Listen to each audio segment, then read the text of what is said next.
ìmúra Mercy Aigbe yìí wọ́n ló ta lẹ́nu lọ́jọ́òbí ẹ̀.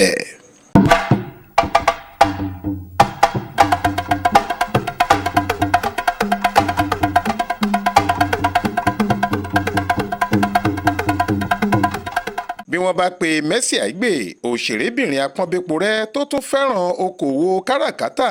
ní ọmọ tí wọ́n ń sọ lọ́wọ́lọ́wọ́ kò sí irọ́ níbẹ̀ rárá ni nítorí fọ́tò àti fídíò obìnrin náà ló gbòde lórí ẹ̀rọ ayélujára lásìkò yìí bí àwọn kan ti ń kí ikú àlàjá ọdún tuntun 2025 àwọn míì ń kí ikú ayẹyẹ ọjọ́òbí rẹ̀ bẹ́ẹ̀ ló jẹ́ pé ìmúra rẹ̀ àti bó ṣe polówó ẹwà rẹ̀ tó di àrímálè lọ àwòpadà sẹ́yìn lórí íńtánẹ́ẹ̀tì làwọn kan ranjú mọ́ tí wọ́n sì ń kan sára sí i pé àwẹ̀lẹ́wà obìnrin ní í ṣe. kò dájú bóyá Abíọ́dún wà nínú orúkọ tí wọ́n sọ Mercy Aigbe yìí ní kékeré rẹ̀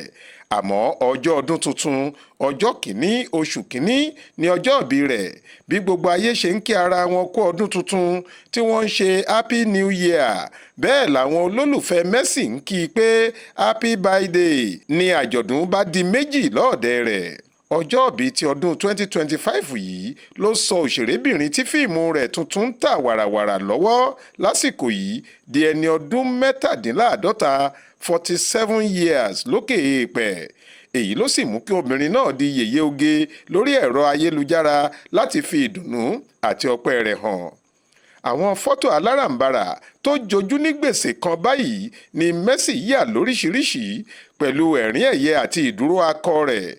ọ̀pọ̀ àwọn olólùfẹ́ rẹ̀ ni wọ́n láwọn jẹ́ dòdò ẹwà àti ìrísí ìyàwó lọ́ọ̀dẹ̀ ọkọ yìí wọ́n ní arẹwà tó ń dá ọkọ lọ́rùn ní í ṣe.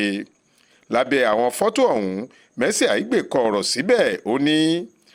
mo ṣílẹ̀kùn ọdún kẹtàdínláàádọ́ta o ọlọ́run ló ní gbogbo ìyìn ọpẹ́ àti ìjúbà mo kí ara mi kú ọjọ́ ìbí o. òṣèré náà fẹ́rẹ̀ má ti kọ ọ̀rọ̀ yìí tán tí àwọn òṣèré ẹlẹgbẹ́ rẹ̀ àtàwọn olólùfẹ́ rẹ̀ fi bẹ̀rẹ̀ sí rọ̀jò ìkíni kú oríire àti àdúrà ọlọ́kan òjọ̀kan sí i látòrí Láìdé Bákàrè Jùmọ̀kẹ́ George Yétúndé Barnabas Jayé Ọlákútì Mistura Súnramú Kúnlé Afọ́d Táyọ̀ Àmọ̀kádé tí ọ̀pọ̀ èèyàn mọ̀ sí Ìjẹ̀bú títí dórí àwọn míì bíi Bobrisky Adẹ́rìn-pòṣónú Kíkí Ìyábọ̀ Òjó Bímpé Akíntúndé Fausat Balógun tí ọ̀pọ̀ èèyàn mọ̀ sí Madam Ṣajẹ́ Ọmọ́wùnmí Ajíbóyè àti bẹ́ẹ̀ bẹ́ẹ̀ lọ. ẹ ó rántí pé lọ́jọ́ 13 oṣù kẹwàá ọdún yìí ni Mercy Aigbe kó fíìmù rẹ̀ tuntun tó pe àkọlé rẹ̀ ní Thin Line jáde bí ọmọ ọjọ́ mẹ́jọ.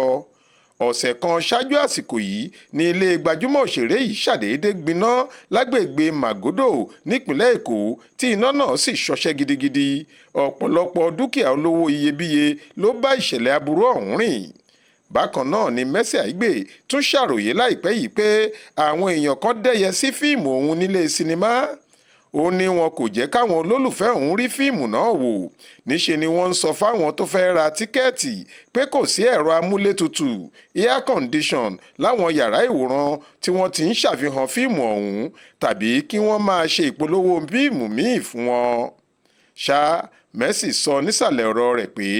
àfihàn fíìmù òun ṣì ń lọ lọ́wọ́ àti pé àwọn olólùfẹ́ òun gbádùn iṣẹ́ ọpọlọ tóun ṣe síbẹ̀. bẹ́ẹ̀ ló lóun dúpẹ́ lọ́wọ́ Ọlọ́run fún ibi tóun bá ayé òun dé òun sì ń wọ̀nà fún àwọn àṣeyọrí ọ̀tun láìpẹ́ láì jìnnà gẹ́gẹ́ bó ṣe wí. Faith Adébọ́lá ló ń jábọ̀ ìròyìn fún Ìta Fàájì.